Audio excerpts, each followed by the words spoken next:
Hey, check this out.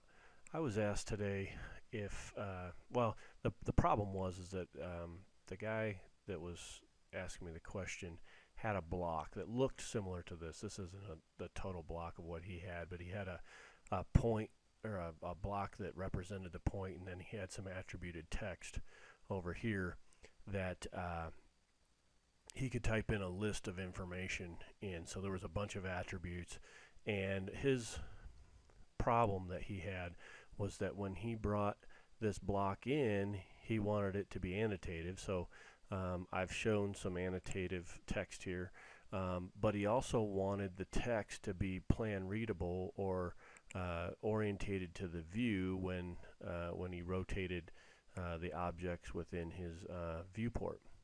But when you create a block and you make it view or plan readable, actually if you make it annotative, it loses some of the grips that normally would come along with the block as far as moving the text, because when you start scaling, this text will start running into each other when it gets up into 60 scales and that kind of thing. So what I suggested to him was using a I don't know if you realize this or not, and hopefully this will help you, that points, Civil 3D points, typically everybody uses them as PNEZD, point, northing, easting, Z is the elevation, and D is the description, and thinking that that's the only information that you can have in a point, and that's not true. So what we're going to do is we're going to add some additional fields to a point, and to do that we need to create a user-defined field for the point, or a user-defined point. So if we go to settings and we go to point, under there you see this user-defined property classification. So if I expand that out, what I can do is I can say new, and this is a pit, and they've collected some information for that pit. So what I'm going to do is my grouping, I'm just going to name pit, and tip, what am I doing? Pit. And then underneath that is where you want to do your new fields, if you will, or your additional information. So if I wanted to do like F name for first name, I could add it as a string, a number of different types of fields there. I'm going to leave it as string and say OK. And then if I wanted to add another one, I just do right click new, and I'm going to call this DESC for description, and leave it as string. But let's say they also wanted the depth of that pit. So we'll say depth in there. We know we can get, say, the rim or the top or the ground shot from the point that, or from the information that already comes from the point. But so I'm going to say depth, and I'm just going to say it's a, where is it, distance, and leave all this boilerplate. And then what we need to do is we need to go over to our prospector and create a point group. So if we're going to create a point group, we say new, and I'm going to call this pit again, and we can pick up some of the style information later. But what we need to do is let's say we include raw descriptions with just pit on them, and we say OK. And then underneath here you'll notice at the bottom of your tool space here's your point group, and there's this classification right here. If we pick that and we pick the pit, which comes from the settings that we set up for the classification, we say pit, and you'll notice now, let's set a point real quick. Point, create point here, set a point, and my description is going to be pit, and my elevation, let's say, is 10. And then underneath my prospector, I want to update. So that's been updated, right?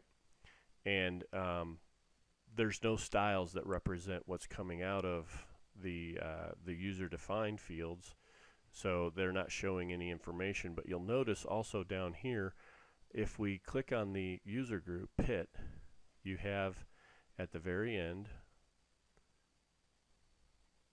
you have the information that I added in, the F name, the description, and the depth. So now I can put in some additional information. So like let's say this one's TP-1, and sorry about that, the depth is say 20 feet from the 10 elevation. And so let's go ahead and start showing it on the point. So if we were to change the properties for the label description, we could do a copy of the current, and I'm just going to call this real original pit, and go to layout, and I'm just going to add, and I'm going to say that this is the let's say it's the depth. Actually, I'm going to go with the DESC, the description, and we simply go ahead and add from this list. Now you'll notice that my F name, my description, and my depth are showing up there. I say description, I force it over, I say OK, and then when I apply and I say OK, apply, OK, now that description that I placed over here in that point is showing up in my style. The other thing was is that he wanted this this symbol to be for his point. So if we were to go to properties and copy this, and I'm going to call this one pit as well, and go to my markers, I can change this to use block, and then I can just go find the pit block that I have. There you go. Use drawing scale. We'll leave it at that for now. Apply, okay.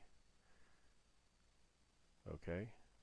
And now that same symbol is there. Now the beauty of this is that you can have this to be the text to be readable by view or plan readable.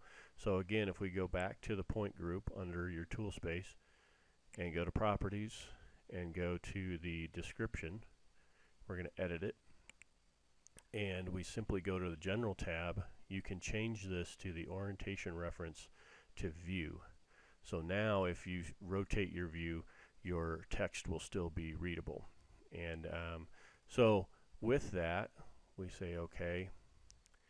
We can also create a drag state to where if things start getting tight in there, we can drag that description information off of that. Now there's a bunch of different things that you can do with your styles, so that you can turn off your leader so it's just the text and you're moving the text around. You can make it so the text comes over here. You can get things justified.